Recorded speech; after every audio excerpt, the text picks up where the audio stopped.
Hello les amis, j'espère que vous allez bien. On se retrouve aujourd'hui pour une nouvelle vidéo. C'est sûrement un sujet peut-être qui va pas forcément vous intéresser, mais moi j'avais envie de le partager. Alors les connaisseurs sûrement le regarderont. Aujourd'hui en fait je vais parler des flash loans en crypto. Donc je vous dirai en fait qu'est-ce que c'est et à la limite pourquoi on l'utilise et pourquoi en fait il y a des attaques qui sont faites justement au flash loan pour manipuler les prix. Et puis, on verra les trois plus gros hacks en flash loan qui ont des montants astronomiques qui ont été perdus. Voilà. Un petit pouce bleu. Non, ça c'est Twitter. Faites un petit j'aime sur un petit pouce rouge sur YouTube. Et puis, laissez un petit commentaire sympa pour une fois. J'ai eu quand même quelquefois des commentaires, voilà, alors qu'on passe du temps à apprendre et à passer le contenu. Perso, je m'en fous, hein, des commentaires qui sont pas sympas. Mais bon, voilà, ça fait partie du jeu. Voilà, on va se retrouver dans quelques petites secondes. À tout de suite.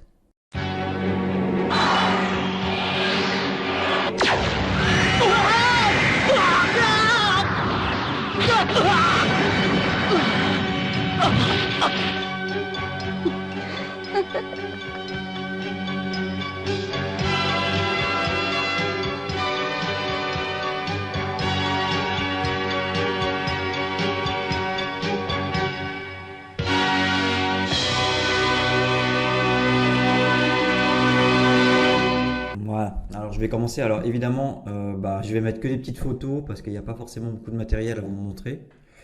Donc ça va être mon écran va être un petit peu voilà, boring, hein, ça je vous le dis tout de suite. Alors, en général, pour obtenir un prêt, vous êtes dans une banque traditionnelle, vous devez fournir des documents et passer par des processus de validation et d'éligibilité. Si vous voulez une hypothèque, c'est encore pire, ça peut prendre des fois des semaines. Voilà, donc un flash loan, en fait, c'est un processus. En fait, le processus dont je viens de vous parler, toute cette procédure à fournir des documents, eh ben, en fait, c'est inutile pour un flash loan en crypto. L'ensemble du processus, en fait, se déroule de manière instantanée. Ouais, difficile à comprendre, hein, mais vous verrez comment. En fait, ça permet aux utilisateurs d'accéder à ce genre de prêts et de les restituer presque immédiatement. Donc voilà, c'est une transaction qui est super rapide en fait. Donc les flash loans en fait sont assez innovants dans l'espace crypto. Ils sont très utiles, mais ils peuvent également être manipulés par des attaquants, comme je vous l'ai dit et comme on le verra un peu plus tard. Qu'est-ce qu'un flash loan? Alors, les flash loans sont des prêts qui sont pas garantis. Ils ont évidemment, vu qu'ils sont pas garantis, ils ont gagné en popularité dans l'espace crypto. Ce sont des prêts que certaines plateformes de défis mettent à disposition des investisseurs. Alors, des investisseurs, peut-être pas forcément voilà. Il faut peut-être, la plupart du temps, il faut quand même avoir voilà, un certain niveau d'investisseur. Voilà. Ces prêts en fait sont considérés comme non garantis parce qu'en fait ils ne nécessitent pas, et ça c'est important, que vous ayez une garantie avant d'y accéder. Alors, pour accéder à un flash loan, donc en fait c'est le smart contract qui est construit sur la blockchain et qui demande à emprunter de l'argent. Voilà. Donc la réalisation de ce contrat peut nécessiter des connaissances de développeurs hein, et des compétences en codage, ça c'est sûr. Mais certains outils permettent aux utilisateurs d'accéder au flash loan sans connaissance en codage, si vous utilisez par exemple Collateral Swap ou DeFi Saver. Quelles sont les principales caractéristiques des flash loans? Alors, comme on l'a vu tout à l'heure, donc ce sont des prêts non garantis. Donc je vous rappelle en fait que ça signifie que vous n'avez pas besoin de le garantir sous quelque forme que ce soit en fait, pas besoin de déposer des actifs pour l'obtenir. Il n'est pas non plus nécessaire de vérifier votre solvabilité. Voilà, donc vous pouvez simplement aller et prendre un flash loan et faire une opération. Alors au niveau des smart contracts, donc en fait les smart contracts ils garantissent que tous les processus du flash loan sont effectués dans le cadre d'une seule transaction. Et ça voilà, c'est important. Donc, je vais vous donner un exemple. Donc, le processus de prêt sera annulé si vous ne retournez pas les fonds au cours d'une transaction. Voilà, donc vous en savez déjà un petit peu plus. Donc voilà, vous faites une transaction en empruntant Flash Loan, mais il faut le rembourser. Sinon, en fait, l'opération ne se fait pas rétroactivement. Alors, ce processus permet également de sécuriser le prêt et de réduire le risque pour les prêteurs, évidemment. Donc, au niveau des transactions instantanées, alors, voilà. Donc, en général, on est habitué à un système d'emprunt où on emprunte de l'argent, on utilise cet argent pendant un certain temps, puis en fait, on doit rendre le montant à une période définie. Si vous prenez une hypothèque, vous empruntez, vous remboursez peut-être dans 10 ans, dans 15 ans. Un prêt à la consommation, c'est en général 4 ans. Un leasing, par exemple, c'est 3-4 ans aussi. Voilà, mais en fait, ce n'est pas du tout le cas des flash loans. Donc, une fois que vous obtenez un prêt flash, en fait, vous devez exécuter des transactions quasi immédiates, donc à l'aide des smart contracts, et en fait, rendre l'argent avant la fin de la transaction du monobloc. L'ensemble, en fait, ce processus, tout ça, donc ces 3 étapes se déroulent généralement en un clin d'œil. Vous devez sûrement, en fait, vous demander à quoi peut servir un flash loan, puisque en fait, vous ne pouvez pas le conserver longtemps et vous ne pouvez pas l'utiliser pour acheter une maison ou d'autres biens physiques ou cryptographiques. En bref, ce n'est pas à cela qu'il est destiné. Voilà, tout simplement. Alors, pourquoi on l'utilise? Alors, principalement, donc on va l'utiliser pour le trading d'arbitrage. Donc, en fait, c'est l'une des principales raisons pour lesquelles les traders ont recours à ce genre de loan. Et en fait, le but, c'est évidemment de gagner de l'argent grâce aux petites différences de prix qui se produisent en fait sur les différentes places boursières. Comment? Alors, le trading d'arbitrage fonctionne en utilisant une énorme quantité de fonds des traders. Et en fait, pour obtenir un flash loan, c'est un moyen d'obtenir un financement facile pour de grands mouvements d'arbitrage. Alors, pour ce faire, en fait, ils prennent donc un flash loan. Ils l'utilisent ensuite pour acheter un actif sur une bourse où il est pas cher, en tout cas moins cher qu'une autre bourse. Puis en fait, ils vont le vendre sur une bourse où il est plus cher. Après ce processus, en fait, les traders ils remboursent le prêt avec des frais et des intérêts. Il s'agit en fait d'un processus en trois étapes, donc l'obtention du prêt, utilisation du prêt et remboursement du prêt. Et ça, en fait, ça se fait en une seule transaction. On va voir maintenant, en fait, qu'est-ce qu'une attaque de flash loan pour le monde de la crypto-monnaie.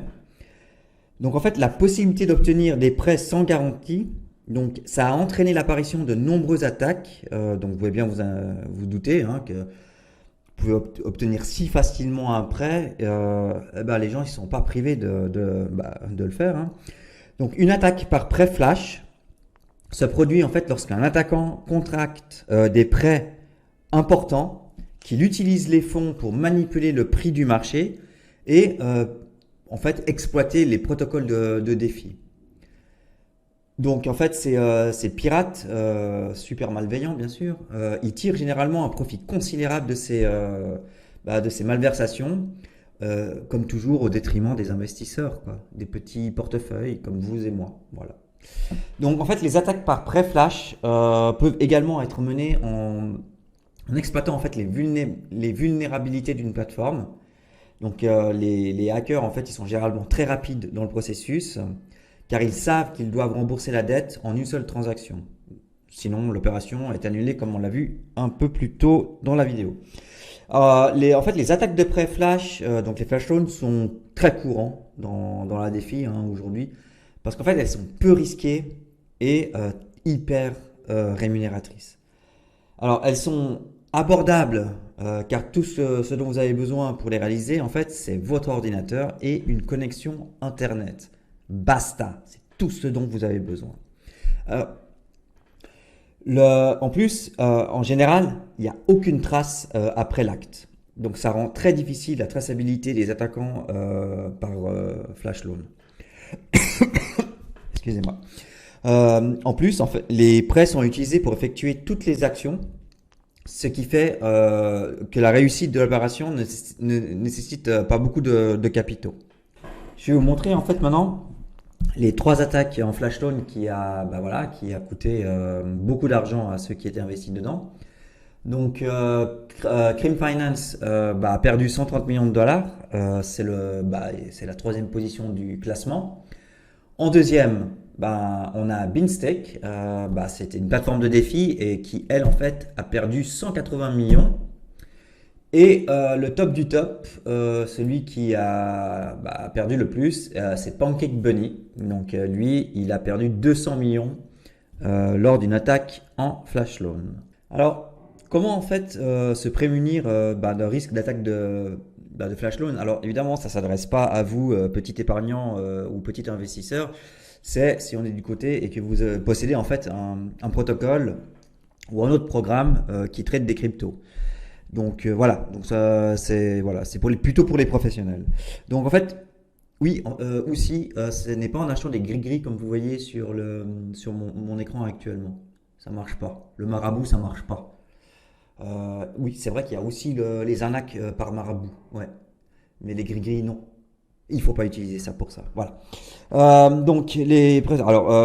La principale chose qu'on peut faire pour se protéger, c'est évidemment les oracles. Donc, l'utilisation d'oracles de tarification décentralisée peut contribuer à freiner en fait la manipulation des prix qui est causée par les attaques en fait de flash loan. Ces oracles qui, eux, sont décentralisés, je peux vous citer Chainlink et Band Protocol, qui sont les 2 plus connus, mais vraiment Chainlink, en fait, est le plus connu. En fait, ils utilisent différentes sources pour déterminer les prix exacts de différentes crypto-monnaies. Donc, l'oracle, il va faire, en fait, échouer la manipulation des prix par les attaquants. Et l'ensemble du processus s'inversera à mesure que le temps de transaction s'écoulera. Bon, après, on peut faire des mises à jour des prix à haute fréquence. Donc ici, là, c'est plutôt sur les poules de liquidité qui consultent les oracles décentralisés pour fixer les prix le plus souvent possible. Ainsi, en fait, le prix du jeton est mis à jour, ce qui invalide les manipulations de prix également. Il y a des outils de détection en fait des attaques de flash loan. Donc certaines plateformes s'attaquent à ce problème. Donc celle que je connais un peu, c'est la seule d'ailleurs, c'est OpenZeppelin Defender. Et elle permet de détecter les attaques de contrats intelligents et les activités inhabituelles, ce qui aide les développeurs à neutraliser les attaques. Donc voilà, donc en gros, si vous voulez faire un flash loan, oui, considérez qu'il y a des risques, que vous devez bien faire cette transaction. Bon, après, si elle est mal faite, voilà, c'est comme si elle n'a jamais été réalisée. Mais bon, voilà, tout ça, c'est très rapide, c'est une seule transaction. Donc, faites attention si vous voulez. Alors voilà, donc une petite vidéo que j'espère va intéresser certains. Moi, ça m'a intéressé en tout cas de vous la proposer. Je sais que il y a des gens qui préfèrent qu'on parle du SHIB, du Dogecoin. Alors oui, de temps en temps, mais bon, il n'y a pas que ça dans la crypto. Moi, c'est pas vraiment les vues qui m'intéressent. Par contre, ce que j'aime, c'est que vous soyez au courant un peu de tout. Et ça, j'aime beaucoup vous le montrer. Donc, je continuerai à faire des vidéos, même si ça n'intéresse pas la masse. Mais tant que ça peut intéresser une personne, et voilà, pour moi, ça suffit.